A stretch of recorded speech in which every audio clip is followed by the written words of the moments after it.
అంటే ఈ విషయానికి సంబంధించి ఐక్యరాజ్య సమితి కూడా అంటే ఇరు దేశాలు ప్రశాంతంగా ఉండండి, ఓపికతో ఉండండి అని చెప్పారు. కానీ ఇక్కడ నష్టం జరిగింది భారత్కి, పాకిస్తాన్కి ఎలాంటి నష్టం జరగలేదు. సో ఇట్లా ఓపిక పట్టుకొని ఉండండి, తర్వాత చూద్దాం అనేది ఎంతవరకు కరెక్ట్ అంటారు? ఓపిక ఎందుకు ఉంటుంది? మీకుందా, నాకుందా, ఎవరికి ఉంది? ఇప్పుడు ఒక 2 డేస్ నుంచి అయితే ప్రతి ఒక్కరు డిస్టర్బ్ అయి ఉన్నారు. టీవీలో చూస్తే అదే వస్తుంది, మనం ఈ ఫోన్ ఓపెన్ చేస్తే అదే వస్తుంది. అండ్ చిన్న చిన్న పిల్లలు ఏడుస్తున్నారు. మనం చూసినాం, ఒక 1.5 ఇయర్ బాబు వాళ్ళ నాన్న బాడీ మీద కూర్చొని ఏడుస్తూ ఉన్నాడు, నాన్న కావాలని చెప్పేసి. ఆ బాబుని తీసుకొని వెహికల్లో కూర్చోబెట్టుకొని తీసుకెళ్ళేటప్పుడు కూడా నాకు నాన్న కావాలని ఏడుస్తున్నాడు. ఇవన్నీ ఎంత డిస్టర్బింగ్ ఉన్నాయి, ప్రతి ఒక్కరికి డిస్టర్బ్ అయినరు. అండ్ గవర్నమెంట్ కూడా దీన్ని చాలా సీరియస్గా తీసుకుంది. ఇప్పుడు ఇండస్ వాటర్ ట్రీటీ కూడా క్యాన్సిల్ చేశారు. అంటే ఇప్పుడు అది మీకు అందరికీ తెలుసు కదా. అంటే పాకిస్తాన్ మీద ఇండైరెక్ట్గా ఒక వార్ అనేది ప్రకటించినట్టు అందరూ ఒక స్పష్టత అయితే ఉంది. అంటే ఇది చేస్తే మేము ఊరుకోము, ఇట్లాంటి అంటే ఉగ్రవాద దాడులు చేస్తే మేము ఊరుకోము అని చెప్పేసి ఒక గవర్నమెంట్ ఒక క్లియర్ మెసేజ్ ఇచ్చింది కూడా. అందుకని చెప్పేసి ఇమ్మీడియట్గా ఇండస్ వాటర్ ట్రీటీ అనేది క్యాన్సిల్ చేసుకుంది. అది కాకుండా 48 అవర్స్లో ఎవరైతే పాకిస్తాన్ వీసా మీద వచ్చిన వాళ్ళు అందరూ కూడా వెనక్కి వెళ్ళిపోవాలని చెప్పి 48 అవర్స్ ఇచ్చింది. అండ్ పాకిస్తాన్ ఎంబసీలో ఉన్న వాళ్ళు కూడా అందరూ వెనక్కి వెళ్ళిపోవాలని చెప్పింది. సో ఒక 5 రూల్స్ అని పెట్టింది. ఆ 5 రూల్స్లో ఇవి 3 చెప్పిన ఇంకున్నాయి. సో ఇవన్నీ చెప్పి స్ట్రిక్ట్గా ఒకటి ఒక ప్లేస్ నుంచి ఇమ్మీడియట్గా పాకిస్తాన్ వాళ్ళు ఎవరు ఉన్నా కూడా ఇమ్మీడియట్గా కాల్ చేయమని చెప్పడం, ఇలాంటివన్నీ చేసింది. సో వార్ అంటే ఎప్పుడు కూడా ఒకటి గన్ షూట్ చేయాలని లేదు, ఏమంటారు నాన్ వైలెంట్ కూడా చేయొచ్చు. మేబీ ఇది నాన్ వైలెంట్గా చేస్తున్నట్టు. సో ఎవ్వరు కూడా ఊకోరు. ఇప్పుడు ఏ పర్సన్కైనా చేతిలోకి పవర్ కనిపిస్తే ఫస్ట్ ఏం చేస్తారు తెలుసా? పాకిస్తాన్ వాళ్ళు ఎవరైతే టెర్రరిస్ట్ చేస్తారో వాళ్ళందరినీ మేము కూడా ఉల్టా అట్లనే ఎట్లయితే చంపినరో అట్లనే గన్ పెట్టి చంపుతానే అంటారు. ఒక కామన్ పర్సన్, ఒక ఫ్యామిలీలో ఒక ఏమంటారు మిడిల్ క్లాస్ పర్సన్ అడిగినా కూడా ఆ విజువల్స్ అవన్నీ వీడియోస్ చూస్తే ఇదే చెప్తారు. ఎవరు కూడా ఊరుకునేటట్లేరు. అట్లాంటి భారత్ ఎందుకు ఊరుకోవాలి? సో ఇప్పుడు ఇంకోటి, ఇప్పుడు యుఎన్ ఏదైతే ఉందో, యుఎన్ ఏం చెప్తుంది? ప్రశాంతంగా ఉండండి. ఎందుకంటే దాని డ్యూటీ అదే. దేశాలు కొట్టుకోకండి, ప్రశాంతంగా ఉండండి, ఏమంటారు పీస్ఫుల్గా ఉండండి అని చెప్తారు. కానీ నష్టమైంది రియల్ కూడా మనకే, వాళ్ళకి కాదు కదా. కానీ ఒక పెద్ద మనిషి అంటే ఉంటారు కదా తల మీద. ఇప్పుడు ఒక మీడియేటర్ ఎట్లుంటారు? మీడియేటర్ డ్యూటీ ఏంది? కాంప్రమైజ్ కండి, సెటిల్మెంట్ కండి, ప్రశాంతంగా ఉండనే చెప్తారు. వాళ్ళ డ్యూటీ వాళ్ళు చేస్తున్నారు. కానీ మనం చేయాల్సింది మనం కూడా చేయాలి. ఇది ఊరుకోవద్దు. మనం కూడా ఒకటి రివెంజ్ అనేది తీసుకోవాలి. వాళ్ళు చేసిన దానికి మనం కౌంటర్ అటాక్ అనేది కంపల్సరీ ఇవ్వాలి. లేకపోతే ఇవి కంటిన్యూ అవుతూ ఉంటే మన చేతగానితనము మనం చాటుకున్నట్టు అవుతుంది. అంటే ఇందాక మీరు అన్నట్లు చిన్న అబ్బాయి, తనకేం తెలియదు, వాళ్ళ నాన్న చనిపోయాడు. సో 10 లక్షలు పరిహారం ఇవ్వడం జరిగింది. అంటే ఈ 10 లక్షలు ఏం పనికి వస్తుంది ఆ అబ్బాయికి? ఆ అబ్బాయి ఫ్యూచర్ ఏంటి? ఫ్యూచర్లో ఎలాంటి ఇబ్బందులు ఎదుర్కోవాల్సి వస్తుంది ఆ అబ్బాయి? అంటే ప్రభుత్వం ఈ పరిహారం మీద స్పష్టతను ఎలా కనిపిస్తుంది? ఇప్పుడు 10 లక్షలు ఎక్స్‌గ్రేషియా అయితే ప్రకటించినట్టు అఫీషియల్గా న్యూస్. బట్ అది కాకుండా ఇప్పుడు 10 లక్షలు కాదండి, 10 కోట్లు ఇచ్చినా బాబు సరిపోదు. ప్రాణం అయితే వెనక్కి తీసుకురాలేము.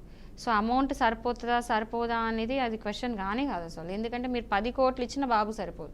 ఎందుకంటే 10 కోట్లు కాదు, ఎన్ని కోట్లు ఇచ్చినా ప్రాణం వెనక్కి తీసుకురాలేము. Simple thing. సో ఎక్స్‌గ్రేషియా ఎంత సరిపోతుంది ఏది అనేది మనం మాట్లాడడం కూడా కరెక్ట్ కాదు. ఎందుకంటే అది కంప్లీట్ గవర్నమెంట్ తీసుకునే నిర్ణయము, గవర్నమెంట్ పరిధిలో ఉన్న నిర్ణయాలు. ఒక ఎక్స్‌గ్రేషియా డిసైడ్ చేయాలి అంటే దానికి ఒక లెక్క అవన్నీ ఉంటాయి. అంటే మనం ఊరికేమి ఇవ్వరు, ఎవరికి ఎంత ఇవ్వాలనేది గవర్నమెంట్ డిసైడ్ చేస్తుంది. గవర్నమెంట్ డిసైడ్ చేసి ఇచ్చింది. లేదు సరిపోదు అనిపించినప్పుడు మీలాంటి వాళ్ళు ముందుకు వచ్చేసి ఫండ్ రైజ్ చేసి ఇవ్వాలి. ఎవరైతే సరిపోదు అని అనిపిస్తుందో, మీలాంటి వాళ్ళు మాట్లాడుతున్నారు కదా, సరిపోదు అనిపించినప్పుడు గవర్నమెంట్ ప్రతిసారి హెల్ప్ ఎందుకు చేయాలి? ప్రజలు కూడా, కామన్ పీపుల్ కూడా, ఈవెన్ మిడిల్ క్లాస్ పీపుల్ అయినా సరే, ఈవెన్ రిచ్ పీపుల్ అయినా సరే కూర్చొని గవర్నమెంట్ ఇచ్చిన 10 లక్షలు సరిపోవు ఇది అని మాట్లాడడం కాదు. మీకు చేతనైతే మీరు కూడా వెళ్ళి మీ వంత అయింది మీరు ఫండ్ రైజ్ చేసి వాళ్ళందరూ పంపించండి. ఎప్పుడు గవర్నమెంట్ ఎందుకు హెల్ప్ చేయాలి? కామన్ పీపుల్ కూడా చేయాలి. అందరూ కోఆపరేట్ చేసుకోవాలి. ఎండ్ ఆఫ్ ద డే అందరూ ఇండియన్సే కదా. అంటే ఇక్కడ ఆస్తి నష్టం జరిగింది, ప్రాణ నష్టం జరిగింది కామన్ పీపుల్కి. వాళ్ళని రక్షించే బాధ్యత ప్రభుత్వానికి ఉంటుంది. ఎందుకంటే రక్షణ శాఖ అనేది కూడా ఒకటి ఉంటుంది. అంటే ఇక్కడ రక్షణ శాఖ ఫెయిల్ అంటారు. నేను అదే అంటున్నా, ఫెయిల్యూర్ అనేది నేను కూర్చొని మాట్లాడుకునేది కాదు. అంటిల్ అన్లెస్ ఒక రిపోర్ట్ రావాలి, ఇన్వెస్టిగేషన్ రిపోర్ట్లో ఎవరు ఫెయిల్యూర్ అని అఫీషియల్గా చెప్పినప్పుడు. ఎందుకంటే మీరు వెళ్ళి సీన్ చూసారా? అక్కడ ఏం జరిగిందో మీరు ప్రత్యక్షంగా వెళ్ళి చూసారా? నేను చూసానా? చూడలేదు. సో చూడనప్పుడు ఒక స్టేట్మెంట్ పాస్ చేయడం కరెక్ట్ కాదు. ఎందుకంటే మనం డిస్రెస్పెక్ట్ చేసినట్టు. ఎంతోమంది కష్టపడి అక్కడ అంత కష్టపడుకుంటే ప్రొటెక్ట్ చేస్తున్నారు, వాళ్ళు ఫెయిల్ అయినారు అంటే there should be a reason కదా, ఏదో ఒక రీజన్ ఉండాలి. ఎక్కడ ఫెయిల్ అయిందనేది తెలియదు మనకి. సో మనము అంత కష్టపడే వాళ్ళ గురించి మనం ఇక్కడ కూర్చొని ఒక స్టేట్మెంట్ పాస్ చేయడము లిటరల్లీ మనం డిస్రెస్పెక్ట్ చేసినట్టే. ఓకే, దేశభక్తి లేనట్టే కరెక్ట్ చెప్పాలంటే. ఒక స్టేట్మెంట్కి రాకూడదు, ఖచ్చితంగా ఆలోచించి మాట్లాడాలి. అండ్ ఇక్కడ ఎవరు ఫెయిల్యూరా అంటే అక్కడ ఇప్పుడు మనకి ఎంతోమంది లోకలైట్స్ ఎవరైతే అక్కడ ఇప్పుడు హైదరాబాద్ వాళ్ళు కూడా చాలామంది అక్కడికి వెళ్ళి టూరిస్ట్ లాగా ఉండి అక్కడ చూసి వచ్చిన వాళ్ళు కూడా ఏం చెప్తున్నారంటే మాకైతే సెక్యూరిటీ ఫుల్ టైట్ అనిపించింది, అసలు ఇది ఎట్లా అయిందో అని మొన్న ఒక కాల్లో నేను మాట్లాడినప్పుడు విన్నాను. ఆమె ఏం చెప్తుంది, ఎవ్రీ 1/2 కిలోమీటర్కి ఆర్మీ వాళ్ళు ఉన్నారు, అక్కడ మొత్తం చెక్ చేసి పంపిస్తారు, అంత టైట్ సెక్యూరిటీలో ఉన్నప్పుడు కూడా అసలు ఇది ఎట్లా అయిందనేది అర్థం కావట్లేదు అనింది. సో ఒక కామన్ పర్సన్కి అది అర్థం కాకపోయినా టెక్నికల్లీ ప్రొఫెషనల్స్ ఎవరైతే ఉంటారో, ఎవరైతే నాలెడ్జ్ ఉందో వాళ్ళు కరెక్ట్గా చెప్తారు ఎక్కడ ఫెయిల్యూర్ అయింది, సిస్టమ్ ఫెయిల్యూరా, డిఫెన్స్ ఫెయిల్యూరా, ఆర్ ఎల్స్ ఆర్మీ ఫెయిల్యూరా, లేకపోతే ఇంటెలిజెన్స్ ఫెయిల్యూరా, నిజంగా గవర్నమెంట్ ఫెయిల్యూరా, ఎవరు ఫెయిల్యూర్ అనేది ఎవరికి తెలియదు. ఆ ఫెయిల్యూర్ అనేది ఎక్కడైనా వచ్చి ఖచ్చితంగా రిపోర్ట్ వస్తుంది, అది వచ్చినప్పుడు మనం మళ్ళీ మాట్లాడదాం. ఓకే, సో కాలర్ అయితే ఉన్నారు మనతో పాటు మాట్లాడేందుకు లైవ్ ఫోన్ కాల్లో. శ్రీనివాస్ గారు నమస్కారం అండి. నమస్కారం అండి, చెప్పండి అండి. అదేనండి, మన హిందువుల మీద దాడి చేయడం చాలా బాధాకరంగా ఉందండి. అవునండి, అవును. ఇప్పుడు ఉగ్రవాదులు దాడి చేశారు కదా, అవును, హిందువులనే టార్గెట్ చేసి ఇట్లా చేయడం అనేది బాధాకరంగా ఉంది. తర్వాత ఏంటంటే హైదరాబాదు ఓవైసీ వాళ్ళు మనల్ని ఏంటంటే మభ్య పెడుతున్నట్టు అనిపిస్తుంది మనకి. ఎందుకంటే ఒకప్పుడు హిందువులందరినీ ఒక గంట కనుక పోలీసులు ఆపే సెలవు తీసుకుంటే మొత్తం అందరిని హిందువులందరూ నరికేస్తామని అన్నారు. ఇవాళ మళ్ళీ నల్ల బాబ్జీలు కట్టుకొని ఏదో ఇట్లా చేస్తున్నారు. కానీ ఇదంతా హిందువులు ఇట్లా ఐక్యంగా ఉండకపోతే హిందువులు బతికే పరిస్థితికి కనపట్లేదండి. అవునండి, మనకున్న మెయిన్ ల్యాకింగ్ ఏంటంటే తప్పేంటంటే హిందూస్లో యూనిటీ ఉండదు, హిందువులలో అసలు యూనిటీ ఉండదు, అంటే ఐకమత్యం అయితే ఉండదు. కొంతమంది వచ్చి ఇది సెక్యులర్ కంట్రీ అంటారు, కొంతమంది వచ్చి ఇది అంటారు, కొంతమంది వచ్చి అంటారు.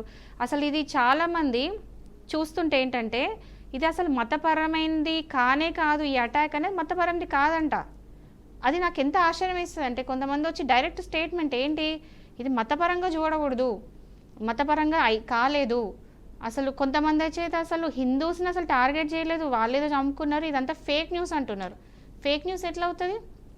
ఒక 5 years కిడ్ వచ్చి, ఒక 5 years పిల్లోడు వచ్చి మాట్లాడుతున్నాడు, అతని 5 years పిల్లని ఎవరైనా ట్రైన్ చేస్తారా?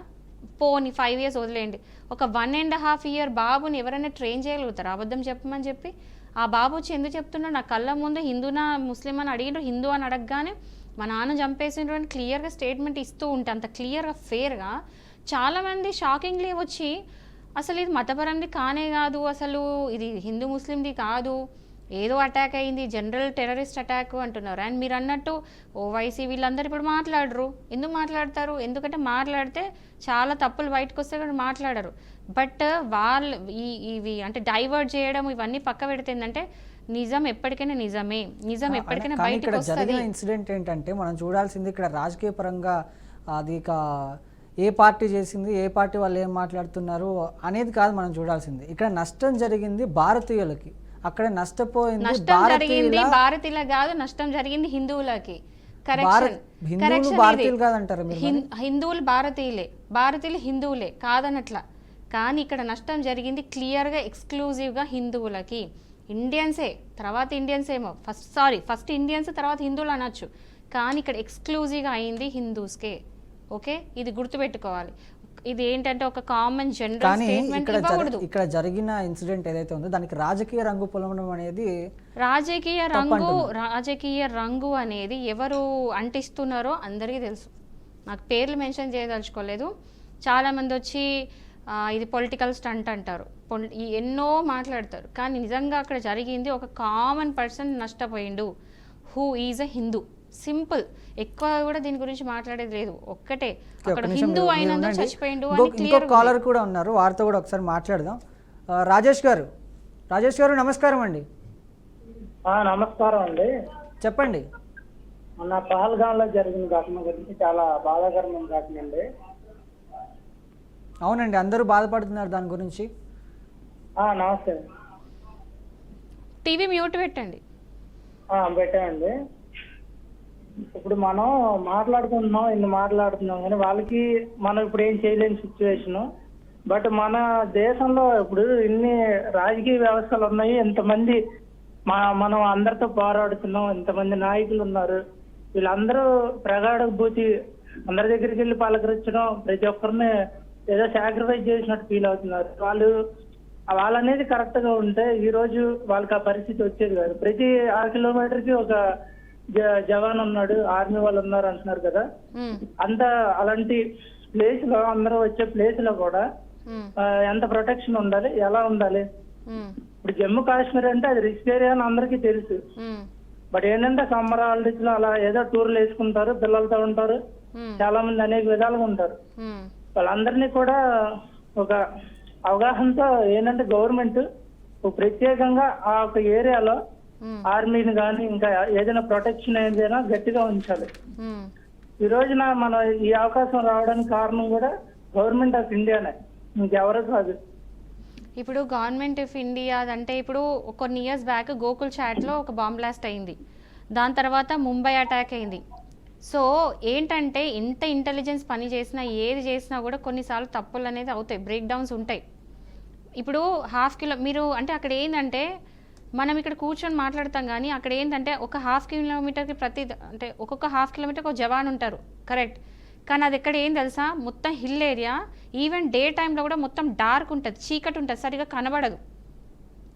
అండ్ ఇక్కడ ఏంటంటే ఏదో జరిగింది, అది ఏంటంటే రిపోర్ట్ అనేది బయటకు వచ్చేదాకా మనం మాట్లాడడం తప్పు అని నేను అంటున్నాను, అదే చెప్తున్నాను అప్పటి నుండి.